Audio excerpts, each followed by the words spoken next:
Every lifter swears their favorite training routine is the best. Push-pull legs, upper-lower, full body. But choosing the wrong one can actually slow down your progress for months. In this video, we'll look at what really separates these routines and which structure actually gives you the best shot at building muscle. To understand which routine is best, we first have to take it back to first principles. What is a routine fundamentally? Just like your day-to-day routine, a training routine is simply a way of distributing training volume and exercises over time. As a result, training routines determine a few things: frequency, per session volume, exercise order and interaction effects, the feasibility of each workout, the inherent bias of certain routines, and finally, fun. We'll break down each of these 6 things to determine which of these 3 routines is optimal. To understand what routine is best, we also need to set certain standards, specifically that high volume training generally leads to the best hypertrophy. A meta-analysis by Palin and colleagues showed that performing 30 to 40 fractional weekly sets for a muscle maximizes hypertrophy. We'll be using that information to guide our analysis. First, let's discuss optimal frequency for a given muscle group and ideal workout volume per muscle group. Let's start with upper-lower. In an upper-lower routine, you typically train each muscle group 2 to 3 times per week. If you're training 4 days a week, an upper-lower routine has you training each muscle twice a week. 6 days a week, 3 times a week. You could certainly run an upper-lower split 5 days a week and rotate upper-lower, upper-lower, upper, and then next week lower, upper, lower, upper, lower.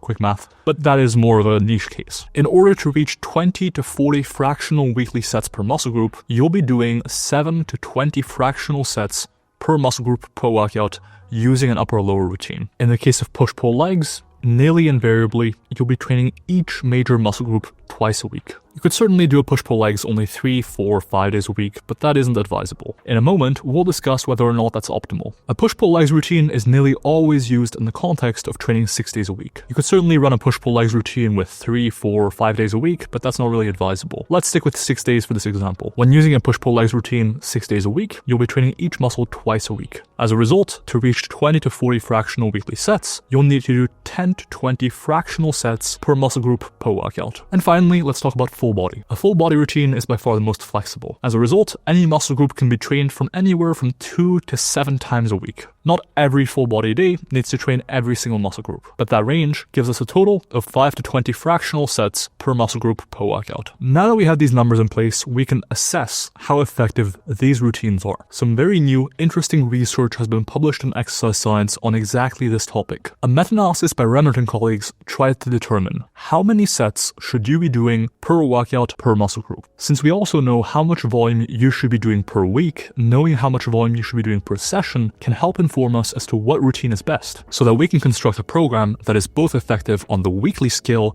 and on each session scale. In their analysis of several dozen studies, Remert and colleagues found that more hypertrophy was seen going all the way up to 11 fractional sets per muscle group. Beyond 11 sets, however, there was less clarity as to whether going higher actually led to more hypertrophy. So as a rule of thumb, most workouts for a muscle shouldn't contain more than about 11 sets. Additionally, returns were diminishing, meaning that for every additional set you performed in a given workout for a given muscle, a bit less hypertrophy was observed. In other words, going from doing 5 sets for a given muscle in a workout to 6 sets had less of an impact than going from 4 sets to 5 sets. With that information in mind, we can compare the numbers from this huge analysis to the numbers we came up with in the context of these routines to determine which routine is most optimal. One thing is clear: every single routine can actually be misapplied. You see, whether you're looking at upper-lower, push-pull legs, or full body, you can go substantially over 10 fractional sets per workout and not even notice. At the same time, all 3 routines can work. In the context of an upper-lower routine, you could do between 7 to 10 fractional sets per workout. With a push-pull legs routine, you could do around 10-ish fractional sets per workout as well. And for full body, you have even more flexibility. In general though, the full body routine and the upper-lower routine have far better margins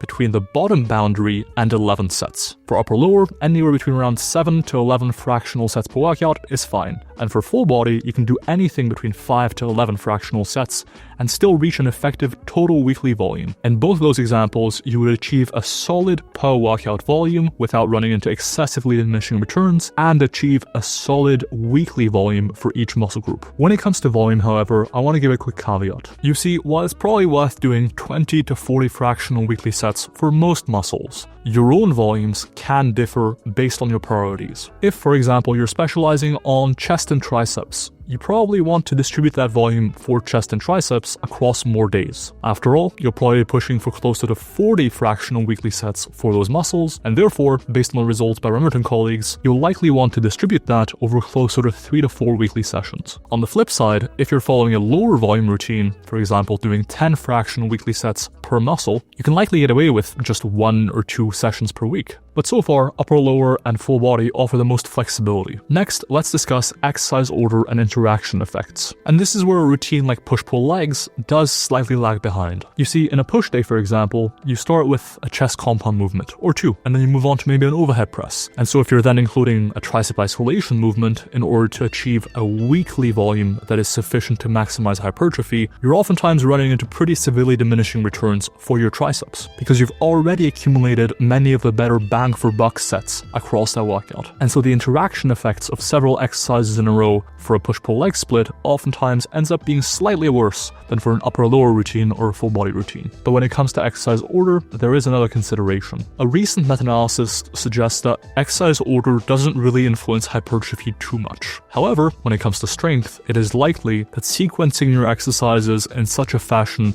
as maximizes the weight used on each one is beneficial. Generally, when it comes to maximum strength, lifting heavier is a good thing. This was clear, for instance, in a meta-analysis by Swinton and colleagues, where intensity and strength gains display a clear positive relationship. In the case of routines, what this suggests is that full body is likely superior to upper-lower, which is likely superior to push-pull legs for strength. And that's because if you're doing a push-pull legs routine, for example, on a push day, you might be pretty strong on your first movement, but the second movement will be negatively impacted by the fatigue of the first, since the same musculature will be being used for many of the exercises. Compare that to a full body routine, where you can move from a lower body movement to an upper body movement, and a pull movement to a push movement, for example. The amount of load you'll be able to use in each movement will be higher, as a result of local fatigue being lower. To summarize, since a push-pull legs routine quickly pushes you into lower efficiency sets, whereas upper, lower, and full body don't do so as much, those routines come out ahead a bit here. And when it comes to hybrid goals, full body and upper, lower also come out ahead due to allowing you to use heavier loads usually. And when it comes to hybrid goals, like building size and strength at the same time, full body routines also come out ahead due to having lower local muscular fatigue, allowing you to use higher weights during training. And that logic when it comes to routines is exactly how my training app MyoAdapt works. MyoAdapt is the app I co-founded to help you apply the science from this channel. It builds evidence-based routines around progressive overload and smart exercise selection.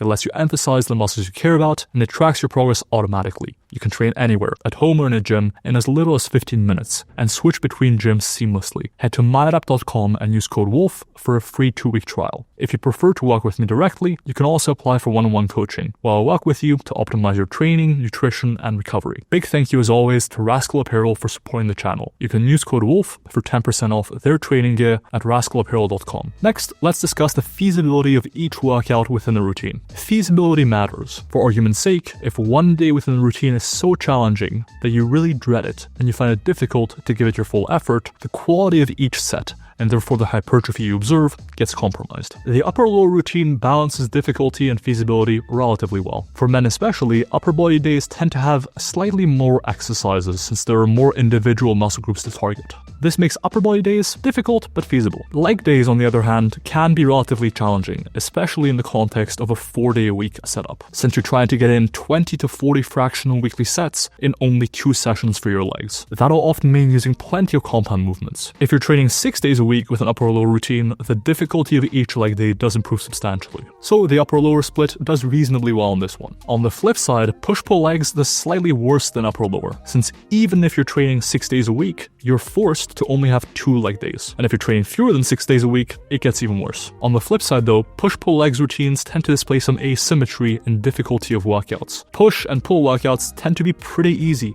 by comparison to leg days. After all, a push-pull legs routine on the push and pull day effectively divide half of your body in more halves, meaning you train around 25% of your total musculature in a way on push and pull days versus 50% on leg days. And the leg days tend to be quite challenging, and so the push-pull legs routine, again, scores lowest on this criterion. On the flip side though, full body routines tend to rank the best in terms of feasibility, and that's simply because they're a blank slate. A given day within a full body routine is as hard or difficult as you wish to make it. Because you're effectively free to train any muscle on any given day, you're free to remove or add exercises as you wish. You can preserve the integrity or the concept of the routine of training muscle groups pretty often and being flexible while tweaking the difficulty of individual days pretty effortlessly. And so full body ranks best in terms of feasibility. The feasibility benefits of a full body routine can be especially beneficial for someone who has higher stress days and lower stress days, where you might not feel quite as motivated or energetic. On certain days, you can simply tweak that session to be a bit easier. Next, let's talk about the inherent bias of certain routines, because different routines actually bias certain areas of your physique. By definition, upper-lower routines do a pretty good job of training all parts of your body evenly. After all, you're allocating 50% of your training days to your upper half, aka 50% of your body, and the remaining days to your lower half. As a result, an upper-lower routine can be a great choice for someone who's simply looking for an even physique development, solid growth in their legs, and solid growth in their upper body. Moving on to the push-pull legs routine, this one does have a slight bias towards the upper body. After all, you're spending 2/3 of your days on your upper body, aka half your body,